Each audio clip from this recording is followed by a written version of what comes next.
be shy. Don't be shy today because it's going to be interactive. So this is one of our first times doing one of these. We're just going to basically, this is also being recorded at the other offices as well. So there's a lot of different participation that's happening. Rob's my right hand here. Jen was going to moderate and some things happen. So I said I'd jump in and moderate for her.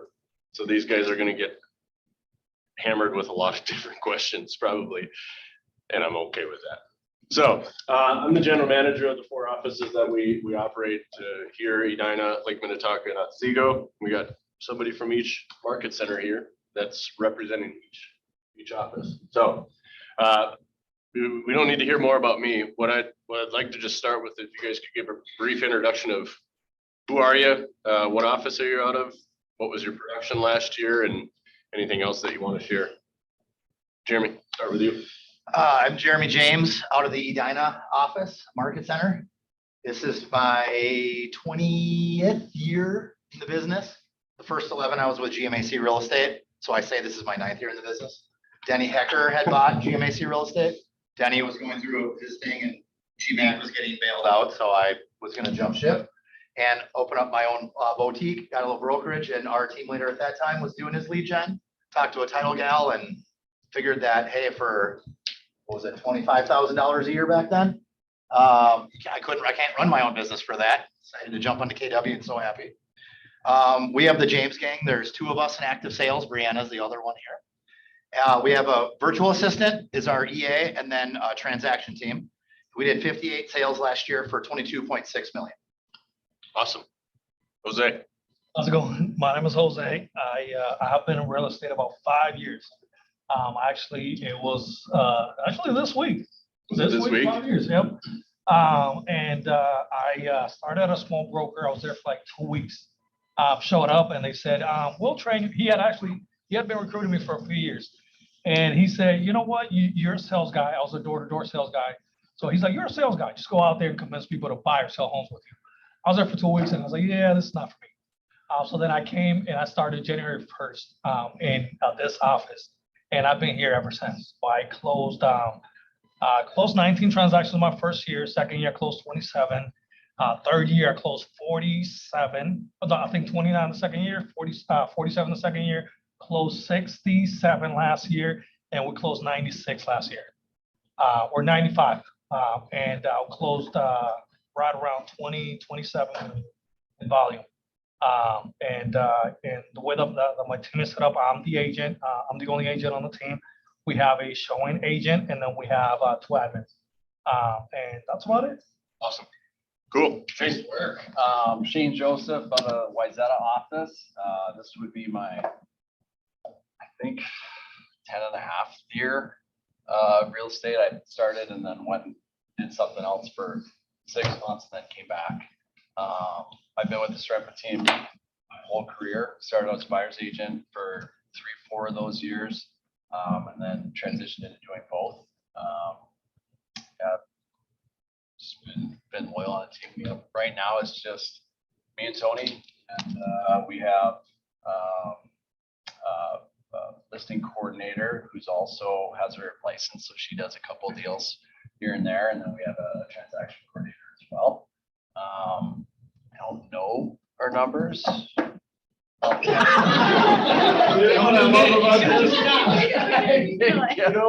I know each one of these guys, so I can say this. Sometimes on the exterior, it looks like it's all put together. It's always, business in general is messy. I don't care how organized you think you are, it's going to get a little bit messy. So just give yourself some grace if you don't know a certain. I think we coordinate the clothing, and then after that, that's. Yeah, I think between the team runs it. Right. I think between the 2 of us, we're at 100 and some, 110. It was 116 if I'm not. I'm missing. 60 something million, $54 million. Good work. All right, Erick. Erick Peterson out of the Otsego and Buffalo offices.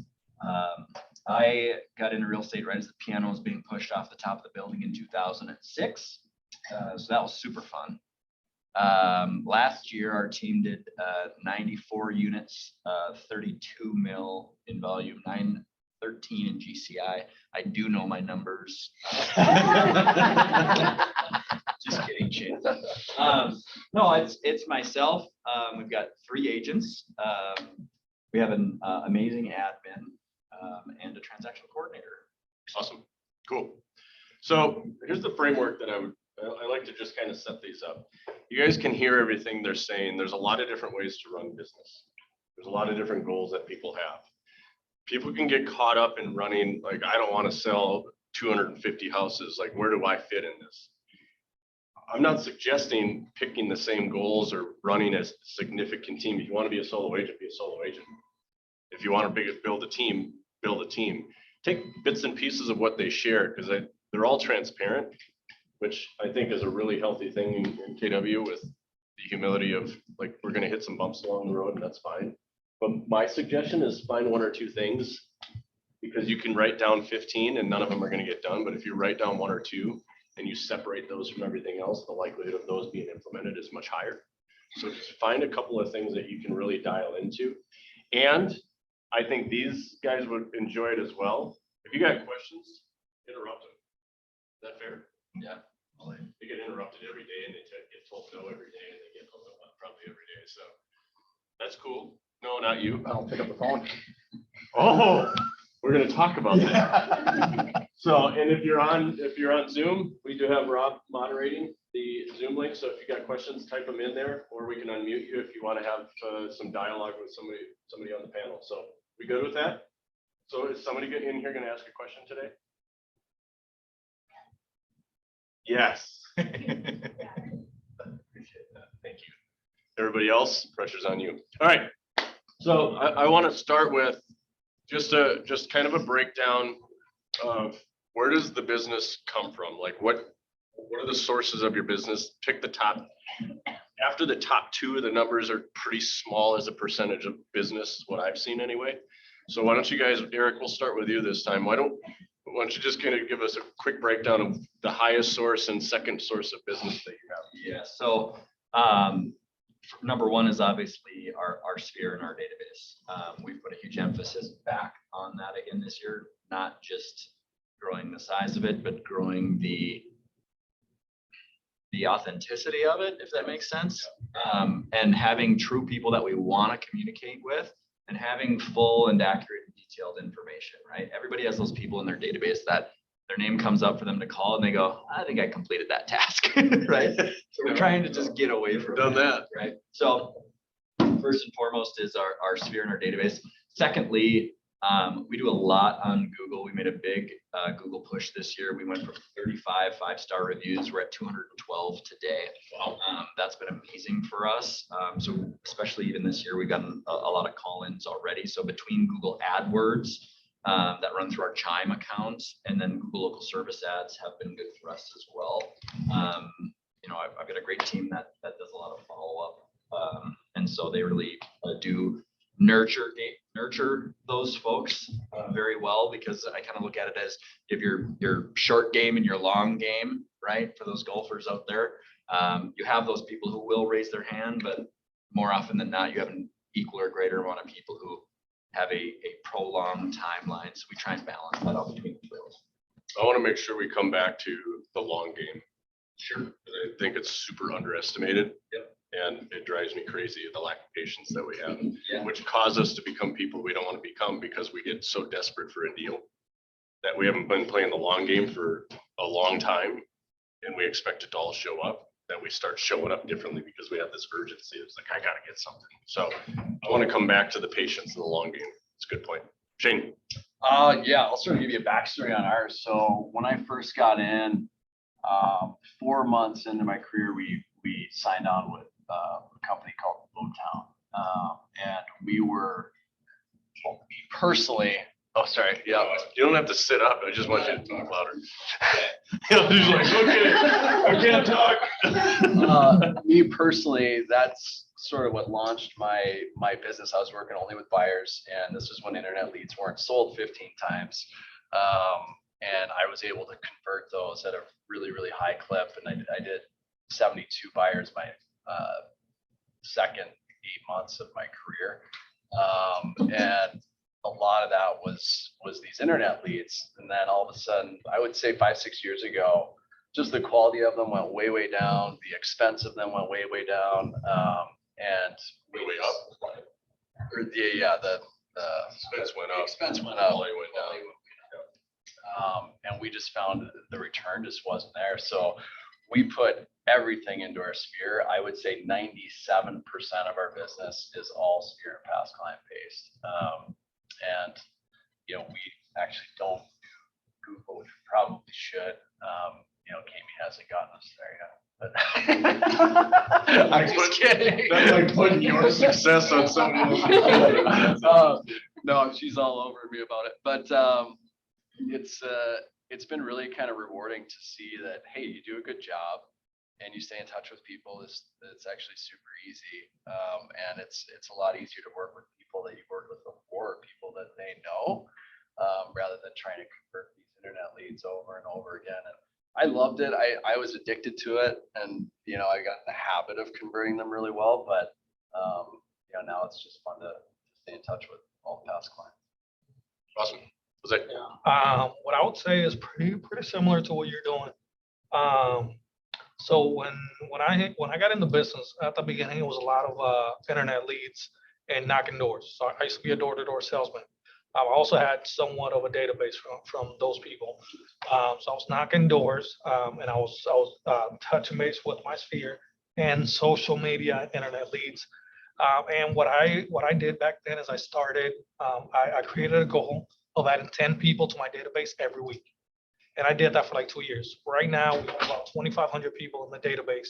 And I'd say most of the business comes from nurturing that.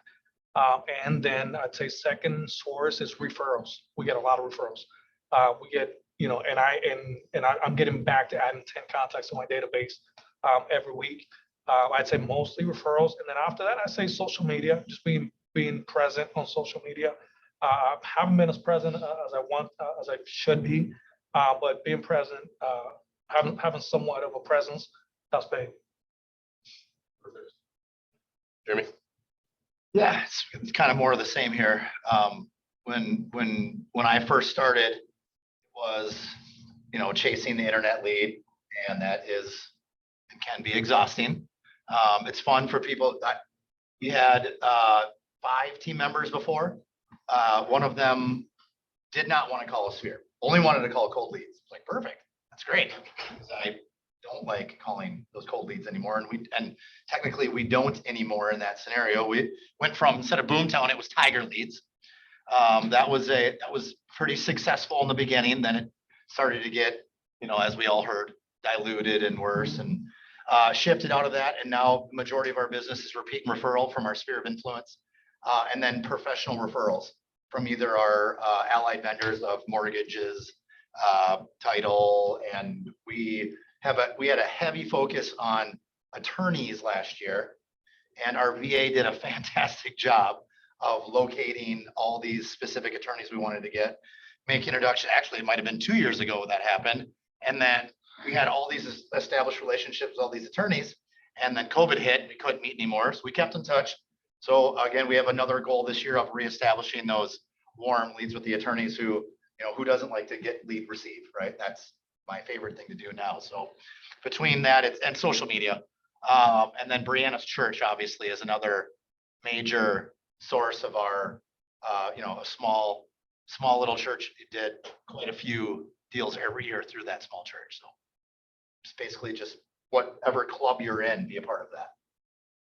The theme here is there's some component of relationship building that continuously shows up. Because when you guys say social media, it's interesting because it is a strategy, but it's a strategy with an emphasis towards a particular niche that you're going after, whether it's past clients or whether it's attorneys. Like you get to use the social media strategy. Social media strategy itself is that's wide ranging. It could be more relationship based or it could be more business based. And I think understanding the mix of that is an important component. It allows, again, me to not pick up the phone as much. The people that I could touch, we talk through direct messages. through other items, right? There's different ways to do it than what we used to hear all the time was the, hey, are you know anybody looking at buying, selling, investment real estate, or someone struggling with their mortgage right now that we could talk about debt forgiveness? Never said that before. Yeah, right. Only 1,000 times, and yeah. So I heard nurture 3, 4, 5, 6, 9, 12 times. If you used your most common way that you nurture, I just want you to use your number one, just because we have a lot to go through, and I actually want to bring some tactical stuff that they can run with. Like, what does nurture mean? Like, I'm going to nurture my database. What the hell does that mean? Why don't you go first? Events. We're event based now. The success we've been having allows us to have these events. So it's reinvesting instead of putting, $2,000 Google AdWords, whatever it is, right? A month into that, you amortize that over the year. Now we have a $24,000 budget for events. So we just set our event schedule. So we have 11 events. 11 events. I'm not a super social person. That exhausts me just thinking about it. Oh, yeah. And I'm the complete opposite of that. I would be out every day if we could be. So, and some of these events, and I mean, we're probably going to digging deep into it more. We don't have to do it now, but they're not all like come to our events. Some of them are, reverse full 100. Let's use these events. Give your most effective events over the past 12 to 24 months. So our client appreciation event is our hugest driving factor of this. What do you do at that event? So it's a fall festival at Seavers Fall Festival down in Shakopee. Our clients, this is specifically client only, right? All the other events are the people we want to be doing business with. This one is who we have been doing business with. So they get free entry into the fall festival. They get $20 in corn bucks, which is a corn maze that they can spend everywhere. They get a free pumpkin, and then they get a free family photo, and that's really why people come. And our closer just happens to be a professional photographer who donates her time on all this, right? So that has been a huge draw for us, And people are you doing it this year? We're so excited for it. The free family photo is why people come. And the rest and we do a ton of giveaways too. I mean, a ton of giveaways. We got a lot of giveaways at this event for those people. All they got to do is show up. Exactly. Well, they would come anyway, but we want to really show appreciation. Got it. This is the one event where we do not ask for business at either. So specifically, no intent to ask for business. No intent to ask. And Yeah, you still walk out with business. absolutely. Just keep that in mind. Yep. They're still going to bring. My maps coach is like, you got to ask for. I'm like, not this one. Not this one. This is really true and showing gratitude. I think there's something to be said about Yeah. that. So, Jose. Where's the camera? KW command. Yeah. I did not. Now you're just making it forced. That is not forced. But so we use command, and so what we try to do with the database, we want to have an action plan for everyone on the database. So we're going to touch base with this client in 3 months. We're going to touch base in 6 months. They're going to be ready to buy. They're going to be ready to sell. And then also having a 36 touch plan, which we weren't doing it all the way last year, but that's what we're going to be doing this year. Sending out happy anniversary cards, which we've been doing that through social media and through like email. But we're doing it. We're going to be sending out cards, and then also the same for the happy birthday. So the other day we sent out for New Year's. We're going to be off a couple of days. But one of the people on the database, this went out to everyone in the database. One of those people reached out, said, "Hey, ready to buy a home now." When it comes to it, at the end of the day, just being present, being in people's minds. So when someone thinks about you, make sure that, or thinks about real estate, that they think about you. We were working on having events. We never got there because of COVID, but we do have some events that we're planning. A lot very similar to what you were saying, but when it comes down to it, like again, just having a plan. So if they're in your database, what are you going to do? When are you going to touch base with them? That's the main thing. So I want to emphasize a point here. If you guys are pretty talented, but if you didn't have a system in place, what would your consistency be in following up with people when you need to follow up with them? You can't do it. It's impossible. So, And you wouldn't be able to sleep. well, that's the other thing. It keeps you up. You're like, oh, I forgot to call that person. Oh, I forgot to call that person. And then you feel bad, so you don't ever call them. And it's like 6 years down the road. Like, I probably should have called you 6 years ago, but I was afraid. It's that social media post you see from them in our new house. And you're like, oh, that's my bad. Yeah. And in the beginning, I used to get mad at them. Yep. Now I'm just mad at me. I'm still mad at you. Yeah. Because they love me. I actually call them when I see that. Yeah. It doesn't happen. I call them, I ask, and I say, you know, how could I have re-earned your business? And, you know, what could I have done different? And it's funny, the response.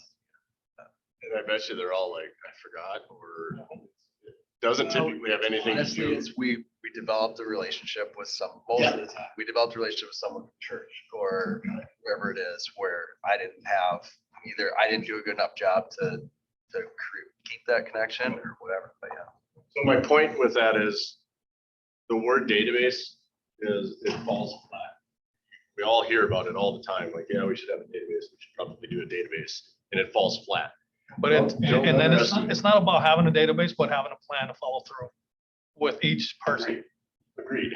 And you can do Excel, but there is probably not going to be sufficient beyond a handful of transactions or 25 when you ultimately need a bigger business. So whatever you use, if it's KW command, awesome. I'm not going to tell you what to use. I'm just going to encourage you to use something and have it be, when I used eEdge as a team leader, and the only thing I used it for was making phone calls, documenting the notes and meetings that I had, and then scheduling follow-up calls. That's the only thing. We went from 90 to almost 300 agents in about 4.5 years. So that works. If even you use 2 pieces of it versus all the capability, I don't care all the capabilities of any program you're not going to use the ones that are most successful for you and yours.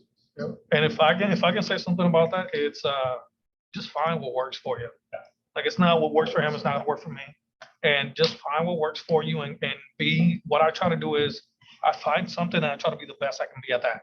I don't care what anyone else is doing. I don't care about the new shiny Zillow leads or whatever it is. I don't care about that. It's what I'm gonna do. This is my game plan. I have a daily checklist that I follow and I stick to it. This is, 9, 10, 11. And that's the main thing. Just having a game plan, finding out what you're good at and doing that as best as you can.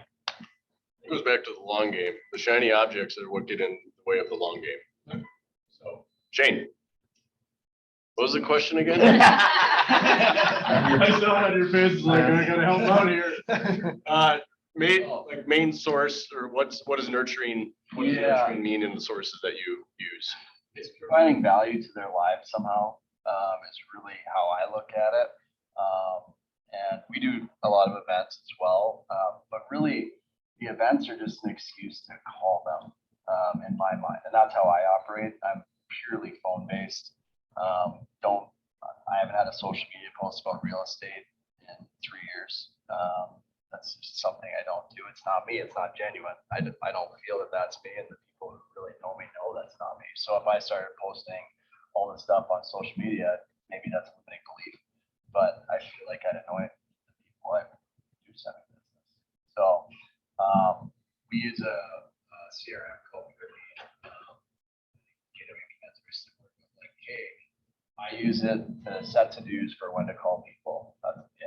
I don't send emails through it. I don't send anything through it. I make notes on our conversations.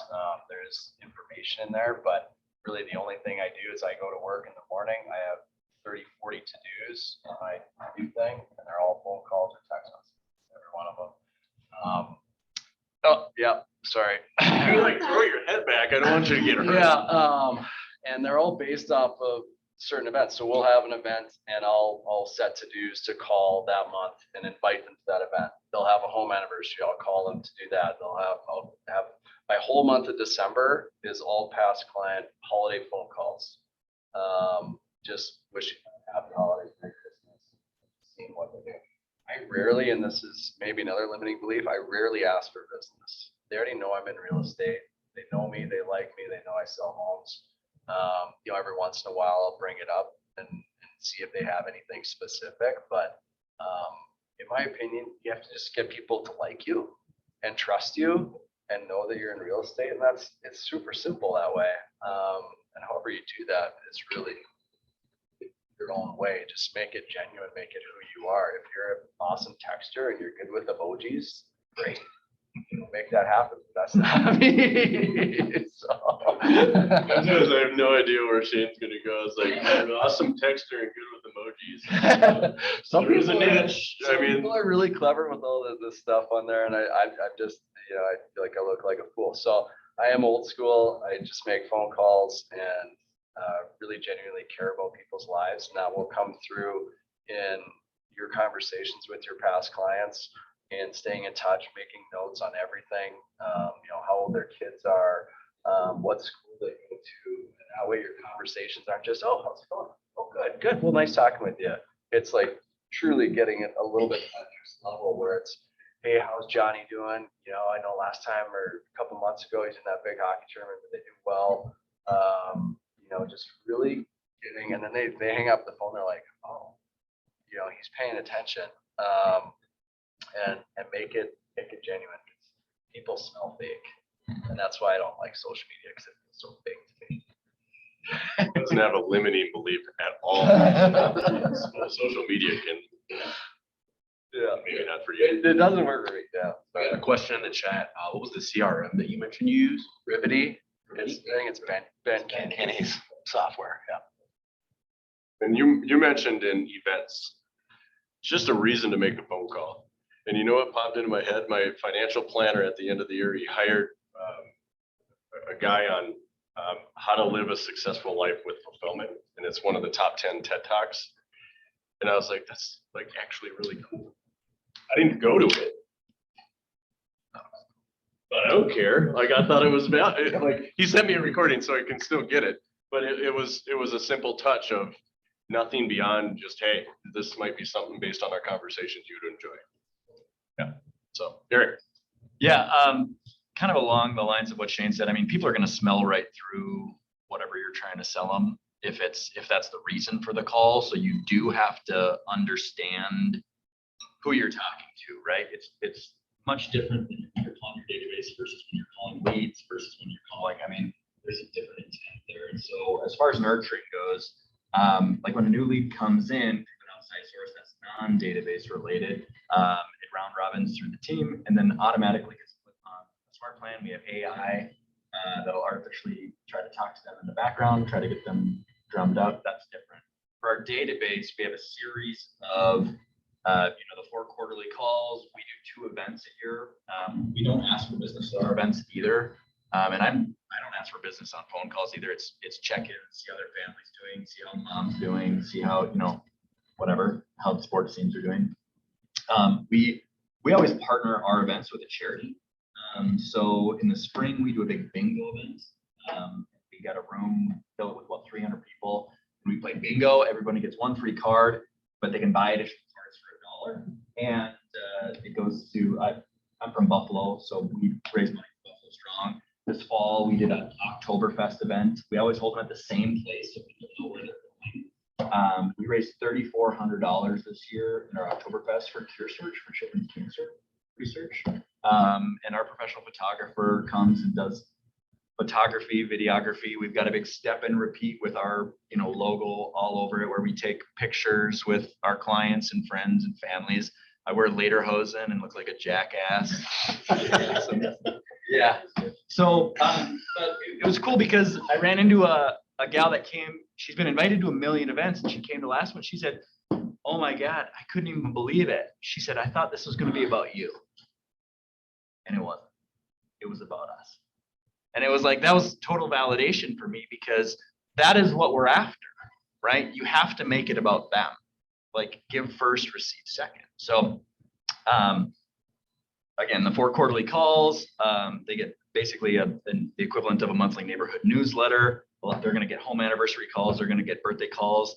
And then to alleviate kind of the social media, how many people do I touch in a day? We have social media touches or messages baked into a smart plan for the different levels of speed at which that person needs to make a move. So we have like an A, B, C category that we operate by. A is obviously getting touched more frequently, B and C down the line. So if it's just our database, they're going to get touched, at least once or twice a quarter intentionally on social media, just as a reminder, because there's people that don't show up in your feed that are part of your database. What system do you use? We use Chime. Okay. So this has been something that over the past 6 months, I've really been noticing. It drives me bonkers. It's going to sound like a contradiction right now. Now I said it in my head, it's like, it's going to make it look really bad. Oh, it's okay. Everybody talks about strategy. Come hear me talk about all the things that I do. That's about 20% of your problem. So what I want to get to is, you guys are all relatively driven personalities. Nobody wants to make phone calls every day. Nobody wants to go generate leads every single day. So I want to get in a little bit to the mindset of what has kept you from doing what needs to be done. Or when you've run into that, what do you do to overcome it? Who do you surround yourself with? I think a lot of execution isn't a problem with the strategy, it's a problem with the person's mindset. And it's not a judgment on it because we're all human. So I'm just curious to hear when you guys run into the consistency is super boring, right? Everybody gets bored doing the same thing over and over and over. And the reality is, if you look at anything successful, that's where success comes from. And so would you guys be open to just kind of share what you've done, how you overcome I don't want to do this today, or it's not working, and you start something else? Like, how do you guys work through that? Or it's never happened to you? I was going to say COVID was actually amazing for us because, I think if you ask anybody, will you come lead generate with me for 3 hours? You're going to say, no, I don't want to do that. That sounds terrible. But if I asked you, hey, let's sit down, let's make phone calls for an hour, and then you can, know that you did your job and rock the block for the day and move on, it becomes a much different story, right? Anybody can sit down for an hour. So we as a team, not being able to come into the office as much, and my team's very spread out because we cover such a huge area. We're from Andover to Howard Lake to Princeton to Rogers. Like, we're very, very spread out. Exactly. Renew your passport to get there. Yes. So we Zoom call every day, 9:30 to 10:30 every day. We're all on there. We have permission to call each other out if we're not making calls. We're in the office typically Mondays and Wednesdays. If you can't be, you're still on the Zoom call. We created consistency out of making it easy for everyone. We're not letting somebody else down by not showing up. And not letting somebody else, but like I've been doing this for about 16 years now. I mean, we still role play 3 times a week. But we don't do it we're not going to sit down and role play for 2 hours. We're going to role play for 20 minutes and be done, and then hop into our lead gen in 10 minutes. We make it easy. One thing that we've done is we've made it easy on ourselves to complete the little things that we need to do. You haven't left it up to your emotions to make the decision. Correct. Left it up to a structure that doesn't allow you to create these things in your head of, Like, there's a million reasons not to drive 30 minutes into the office and then lead gen for 2 hours and then go about your day. There's no reason that you can't flip open your laptop and turn your camera and sound on when you're making calls. like that. Shane, you raised your hand and started laughing. Yeah. Make sure you talk loud. I can go in a This million different sounds like it's gonna be a good one. As far as consistency and what that looks like. So number one, I'm glad you said make it easy, because whatever you use for a CRM, how many of you work out, right? How many of you wake up in the morning and then decide to work out, or do you decide the night before? How much easier is it when you decide the night before, hey, I'm gonna work out at 7 o'clock today? And it's the same with lead gen.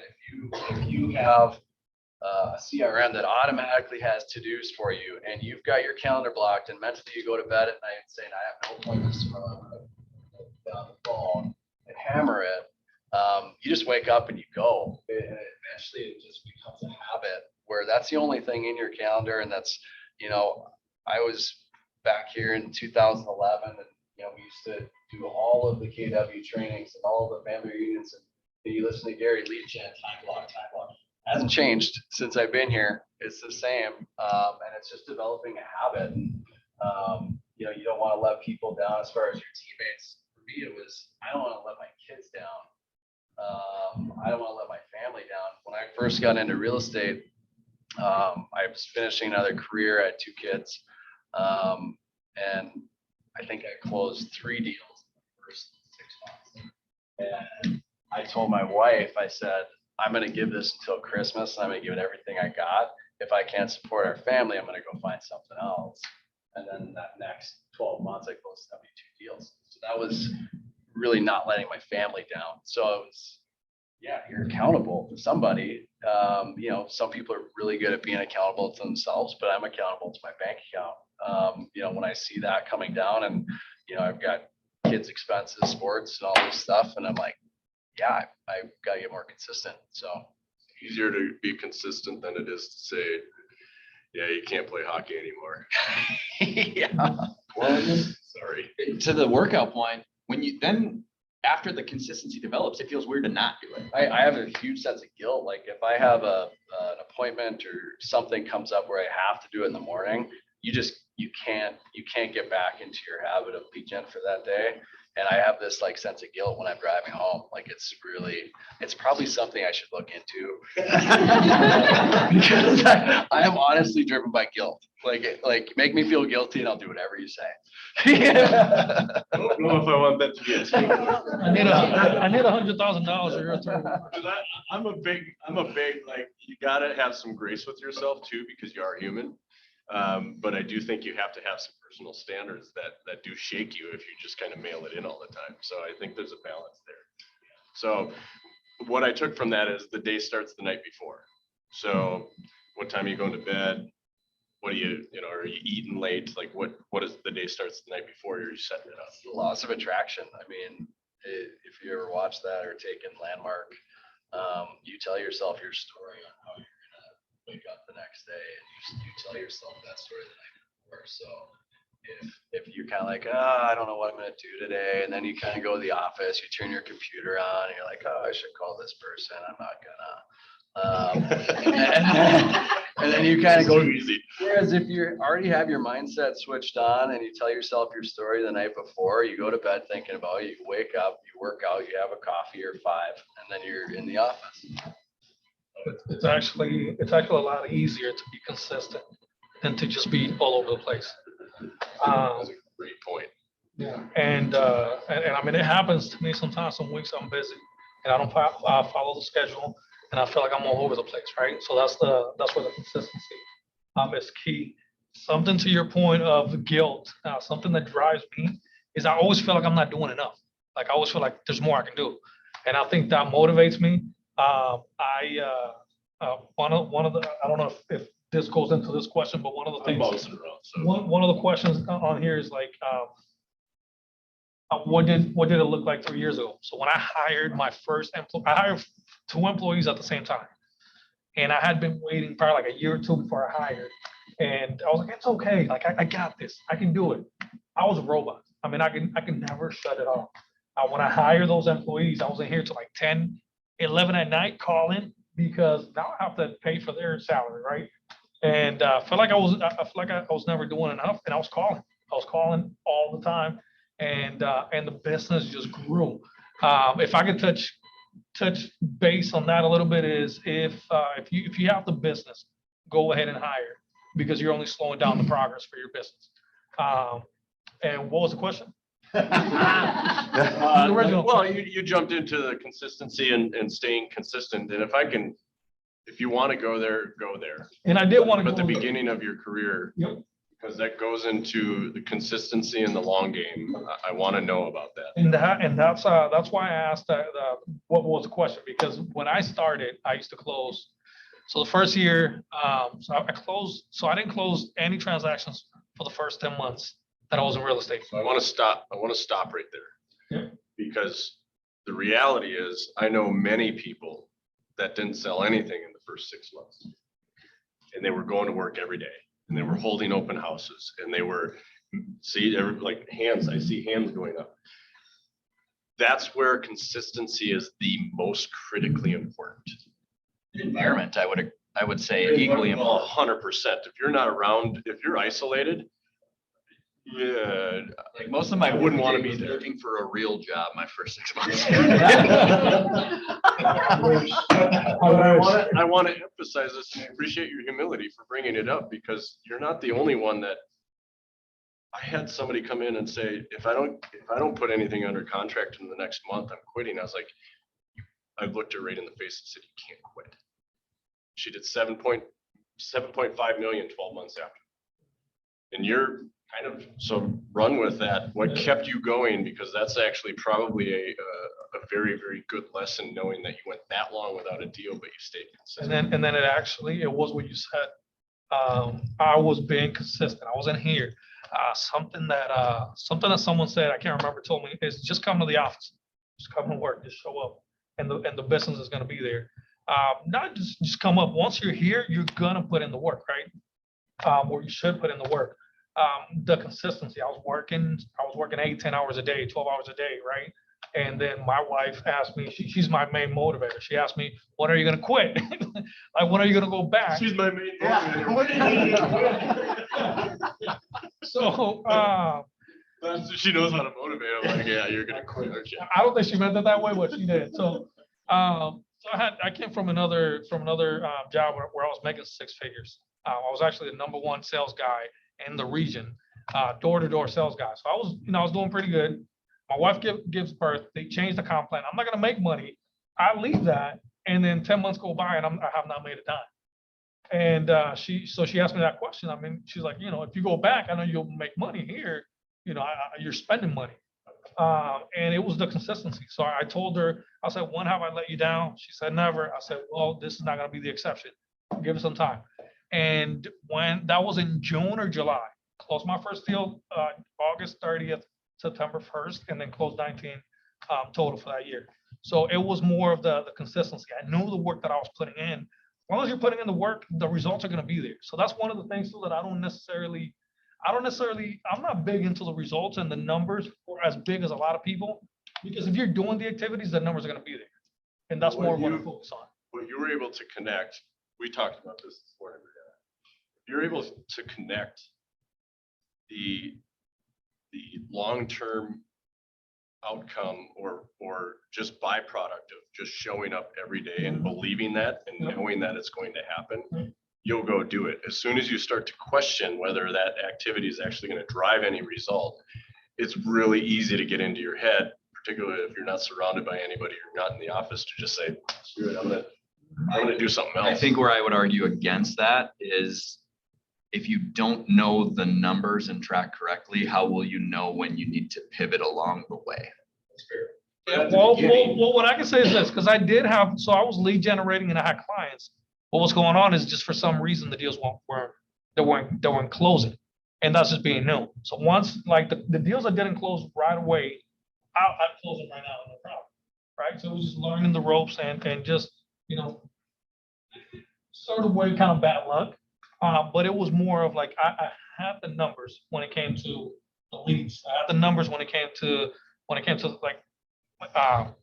houses under contract. They just weren't closing, so things were happening, which is it's the nature of the beast. So I think just to touch on your point there, where you have to feel like you're having purpose when you're doing something. Like you feel like you're spinning your wheels. Like, okay, I made 100 phone calls in the last week and don't have a single lead from it.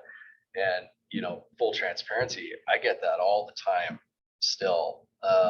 Like we've all experienced the inventory shortage, and we're all making cold calls, and I'll cold call a neighborhood for my client for an entire week, and not one lead comes in, and then the next week it's like, oh, that was pointless, But, you know, I reframe that in my mind. I say, no, it's like the laws of attraction will come back to you. 6 months down the road, they're like, yeah, you called me. I know you're working hard. Miss my Funny house. story. So I call this gal, leave her a voicemail and send her a note in the mail and don't hear from her again.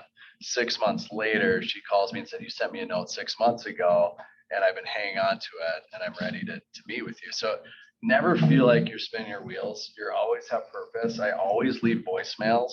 You know, some people don't, but I always do because you never know when somebody's just gonna click. If you call and you don't leave a voicemail, there's nothing there. Nobody calls back a number they don't know anymore. Yeah. Or they say they didn't leave a message, so it obviously wasn't something that they wanted to leave a message. So just, I feel like sometimes I'm a professional voicemail. Like, honestly, like that's what I do all I day. think what's underestimated in voicemails is if you're doing it over time, they know who you are, Yeah. even if they don't talk to you. So the voicemails are the relationship until you actually get to develop a relationship. So, Jeremy, consistency, mindset. Yeah, so Brianna started us on a word of the year. And what is my word of the year this year? Consistency. Isn't that weird? Literally, this was not, it is consistency. Last year, June 6th, I ruptured my Achilles tendon. June 9th, I had surgery. And what does that do to your day and your week and your month and everything? Should open it wide open to just sit and make phone calls. Yeah. Look at what else are you gonna do? Well, there's a lot more to it than that, but yeah. So We're not gonna go there. So the like, I've been calling for decades, right? Literally calling for decades, and it's the same concept, right? You feel I've done so many bold 100s, I can't even think about it, where I'd go 0 for 72 and then call 73 gives me 5 leads. Call 76 gives me 3 leads. And you're like, okay, so you really do have to amortize this over the year of your activities, not your daily activities. If I can jump in just for a second. So Yeah. when I was a door-to-door salesman, we had a number. You knock 75 doors, you get 1 sale. You close on that 1 sale, you get a triple play, $300, $100,000 a year. Yeah.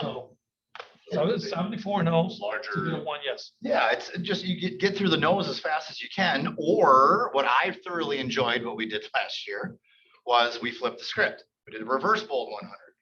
So we do a giveaway. Again, I told you I don't pick up the phone. I don't enjoy picking up the phone and cold calling anymore. I do enjoy picking up the phone and calling people and inviting them to events, talking to their family, seeing how the day is going, talking about how's the, how are things going at the new house, driveway in yet, all these other items. So reverse bold 100 is we start marketing this, so social media, emails, other things.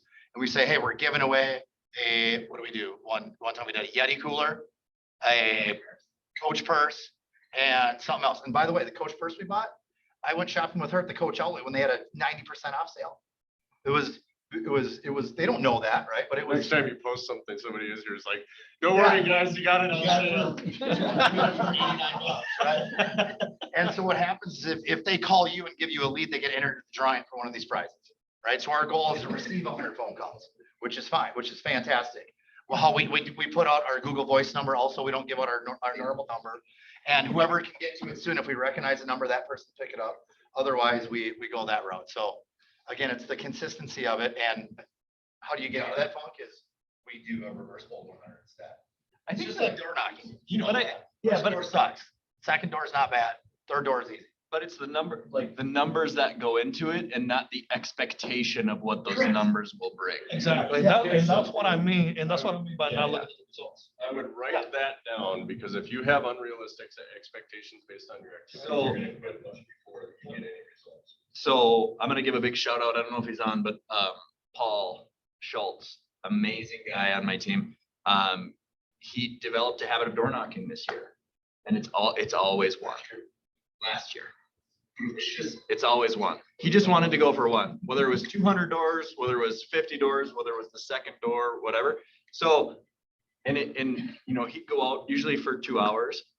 Every single time we went out, the activity produced a result, even though there was no expectation for it. He was going to go out to do either for a client or do it in a neighborhood where he had previously sold a home.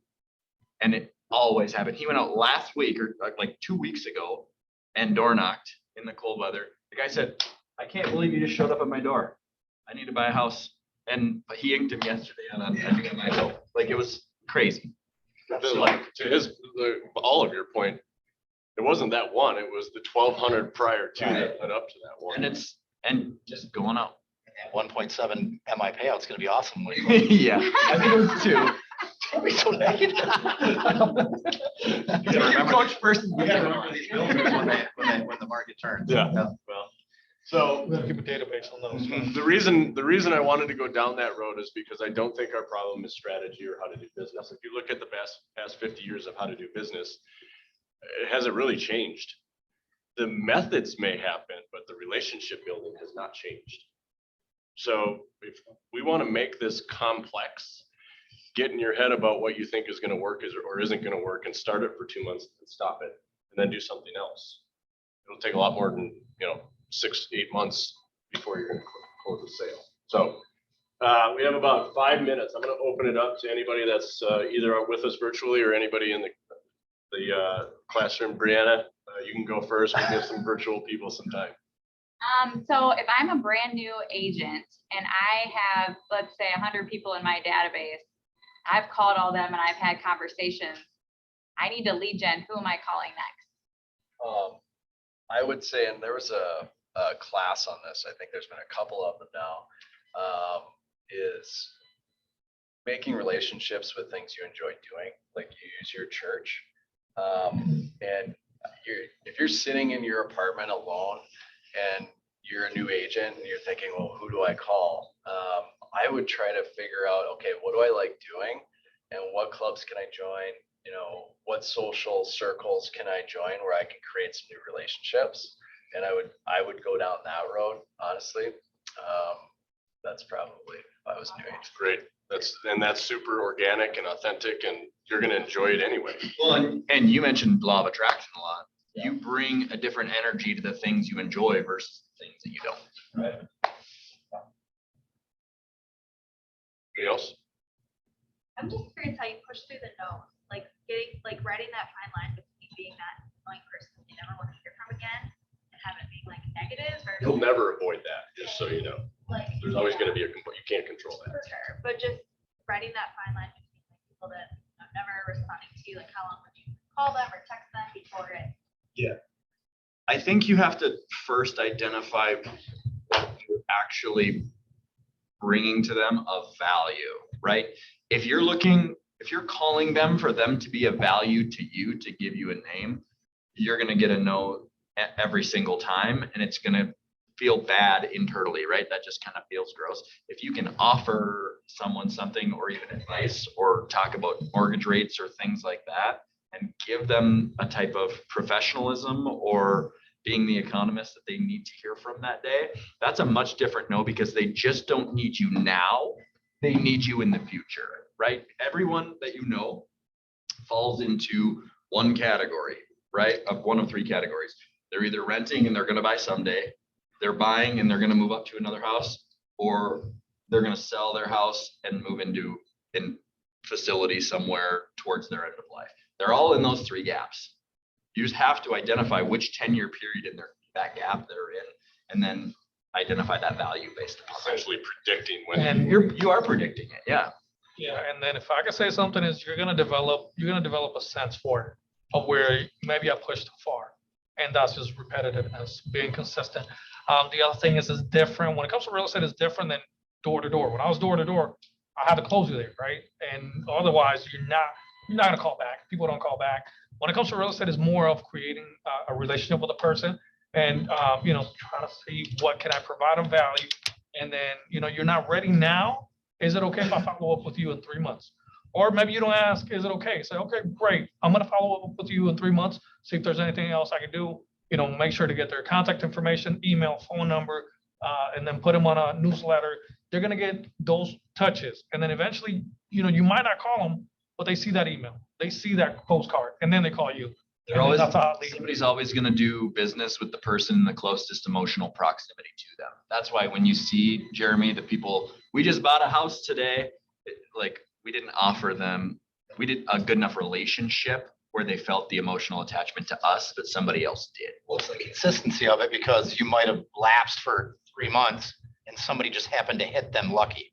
right? We all have those clients that are random luckiness needs that had like, oh man, my realtor's really gonna be mad, but I like you. You know what I mean? You're like, well, At least you're on that side. yeah, it is what it is. And then the other, to answer your question too, is call and ask them for help. Like just, hey, if you were to do a Google search today and look for houses, what would you search? Don't ask for business all the time, right? What would you search? Because isn't that good information for you to put in keywords in your website? Like, you know, ask them for value or ask them, who do you know that I should know? Like, who's a connector? Just don't always do the whole buy and sell. And then, go ahead. Well, if you're cold calling and you're getting no's, change the story in your head on how a no makes you feel. Because a lot of us are high eyes, like social interaction, and sometimes a no can feel like a personal feeling, like it gets personal. And change that story as soon as you can, because that's something. So getting a no doesn't mean that you fail. Yeah, and even when you have a past client, you post something and they go, you know, buy a home with someone else, like that's a no. And since that's a no. I'm gonna suggest that could be one of the best things that happens to you. Yep. Yeah. Because it jars you enough to say, oh, look, it's how did I miss out? How did I miss that one? And if you haven't read the book or listened to it, I would highly recommend it. It's called Go for No. You can go across any, I think it's Benton, I think is his last name. But you can go to any organization, you go find the top salespeople. They got more no's than anybody else. They also got more yeses. So if you get more no's, I promise you, you're going to get more yeses than the ones that have less no's. So I think there is this belief around, I do think reframing it certainly can help. And understanding is absolutely a value to get. I look at no's as part of a relationship. As we're growing these companies, I'm looking for more no's because at least they're responding to me. They respond to me. That actually makes me kind of happy, even if it's a no. So any other questions online? What's going on, Virgil? Are you guys sleeping? Now that half of you are jumping up. Anybody else have questions? Yeah. Yeah, I'm wondering, for those of you who do use social media, what platforms do you focus on? Do you use multiple platforms? Do you do the same consistency across platforms? Can you just speak a little bit about how you use those tools? You want to go first? Yeah. Should be easy. We use MySpace. Yeah. So I think you have to identify what you want with social media, right? I think we have too much of an emphasis on, I want leads from Facebook, right? I think it's bullshit, right? Just to be very candid. There's a difference between voyeurism and intent when it comes to the internet. If you go to Google and you search James Gang, Prior Lake, Minnesota, other than the weird pictures that come up, you know you're gonna get Jeremy James, right? That's intent. When I'm scrolling through Facebook and somebody's face pops up and they're like, buy a house for me today.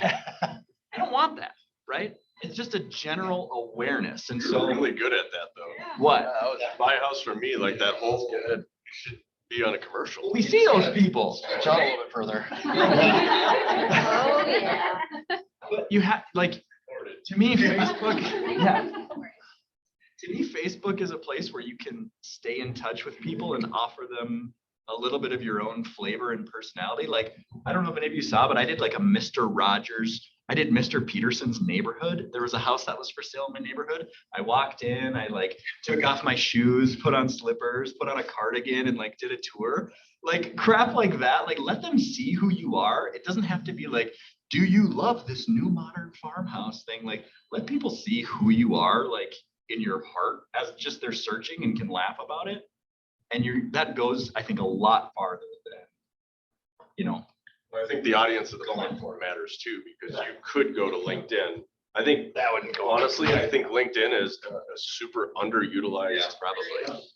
I've never used reaches much further than what you can experience on Facebook with a lot more return, but you have to be super consistent with that. What I can say is this, so I have a business, I don't do a lot of Instagram, right? But I do have I try to stay active on it. I don't do much.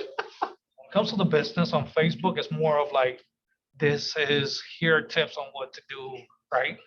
And I think you wanna have some value and you want it to be more professional. When it comes to my personal page, and I've had a few drunk monkeys around recently because it can kind of feel repetitive, right? But what I would say the biggest thing for me starting out was I would call all these people, right? And I would talk to them and everything. I realized that as soon as they saw that I was having success, people wanted to support you. So like they want to support you, but they don't know if they trust you because they know you new and they know you haven't closed any deals.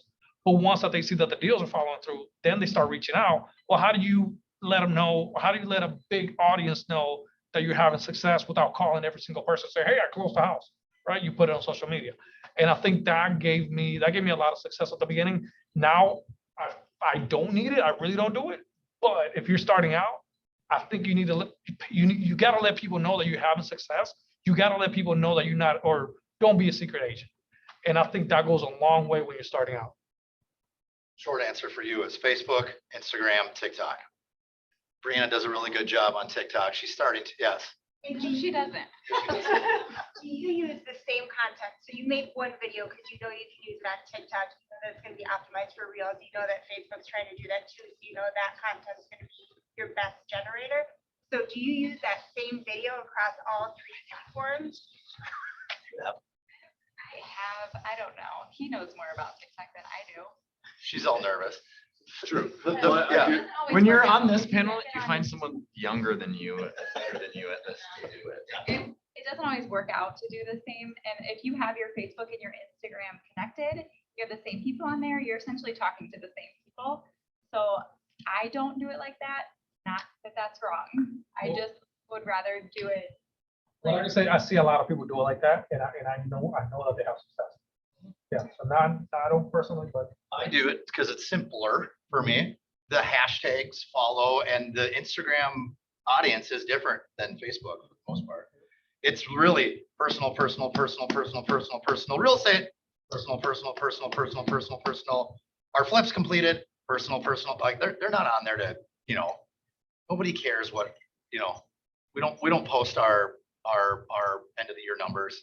They don't care. They care that my kid pooped next to the toilet and not in it. Like that's where you get most engagement. Yeah, that was literally my most, who pooped by the toilet? My daughter was 4, you couldn't even see her hand. She raised it behind the couch. That was my #1 engaged post. I'm like, that's what people care about. And then you tell them enough, they know that you're in real estate. Just meet more people. That's what it comes down to. How can you do that? If I look across the board, I try to look as wide as I possibly can to see who's doing what. Video is becoming obviously that much more important than other posts. So if you're looking for engagement, the video is what's catching the most attention with regards to more than 3 seconds, they're catching that. So And you can also see the views on videos too, where like some people might scroll through something, see it, but not like it. So you don't really know how many people it's actually reaching. it's a good point. There's more data I behind it. think the same thing with stories too, as opposed to just posts. And then get very strategic with who's starting to see those stories, even if they're not liking them. You can see trends of who the people are and now re-engage them because they recently, like there's a very strategic relationship building opportunity when you start to see that somebody that hasn't watched any of your videos for a very long time now all of a sudden is starting to watch them. There's an opportunity there to drop a DM just to check in. and then if I can answer that, you might have the same people on both, on all the platforms, but not everyone uses everything. Some people prefer Facebook, other Instagram. I say try it out. Try something for a week and see the results. Try something else for another week, and then go back to what's giving you results and figure what works for you. Do enough of it. Enough of it consistently. Each platform is pretty specific about how you need to engage with it. Like TikTok, if you're not doing it every day, a video every day, which to me seems really overwhelming, Mhm. is it worth doing? Use TikTok to create the video and share it on other platforms. Because it is a great video creating platform. And it's made you a much better dancer. Guilty. guilty. I do follow a bunch of shuffle people. All right. Any questions on there? Ready a fantastic answer. I don't know if I have a question. So who's got it It raised? looks like Mary's iPad. Mary's on the phone. Yeah, she might not have questions anymore. Okay. In the chat. Okay. Well, appreciate you guys. Thanks for taking your time to share and be transparent and the humility. Environment matters, guys. If you're isolating yourself, I think it's a problem. I think you're missing an opportunity to surround yourself with people that can actually. So I appreciate everybody being here. Everybody online, thank you very much for being here as well. Hopefully it was valuable. And let's have an awesome 2022, guys. See ya.